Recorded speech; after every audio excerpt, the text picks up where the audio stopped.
Friends, આજે આપણે બનાવીએ પાણીપુરીનું તીખું પાણી.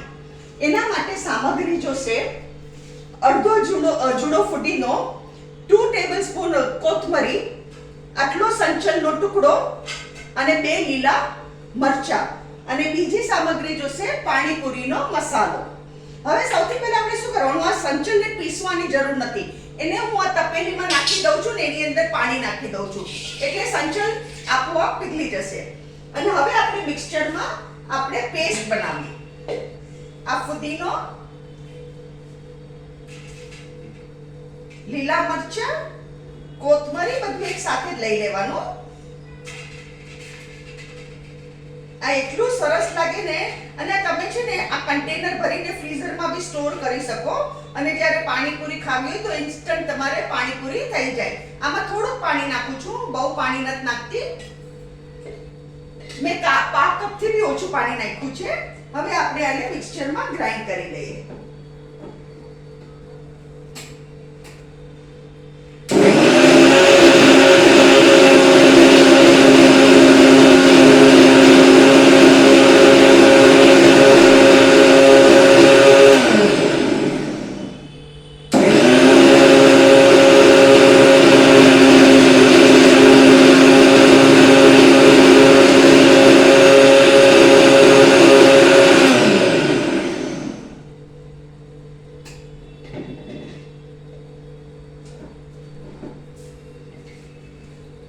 આ છે આપણી પેસ્ટ.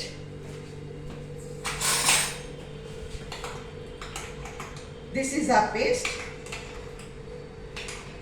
હવે આને આપણે આમાં ફેરવી દઈએ. અને હવે શું કરવાનું, આમાં બી પાણી નાખી દેવાનું.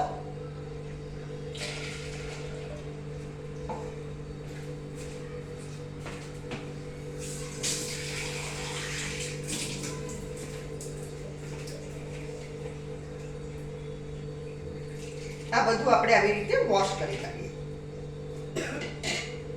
મરચા તીખા છે,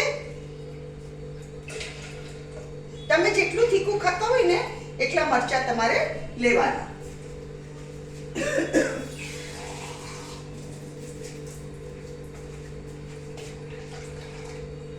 આમાં મેં 1 લીટર જેટલું પાણી લીધું છે. અને હવે શું કરવાનું, આ પાણીપુરીનો મસાલો આમાં નાખી દેવાનો અને આને એકવાર મિક્સ કરી કાઢવાનું.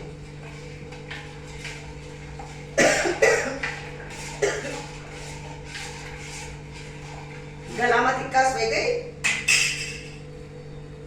આ છે પાણીપુરીનું પાણી. આ તમે પાણીપુરી સાથે એકદમ સ્વાદિષ્ટ લાગશે અને એકદમ બહાર કરતા બી ચડિયાતું આ પાણી થશે તમારે.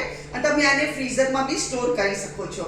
અગર તમને આજની મારી વિડીયો પસંદ આવે તો પ્લીઝ લાઈક કરો, શેર કરો, મારી ચેનલને જરૂર સબસ્ક્રાઇબ કરો.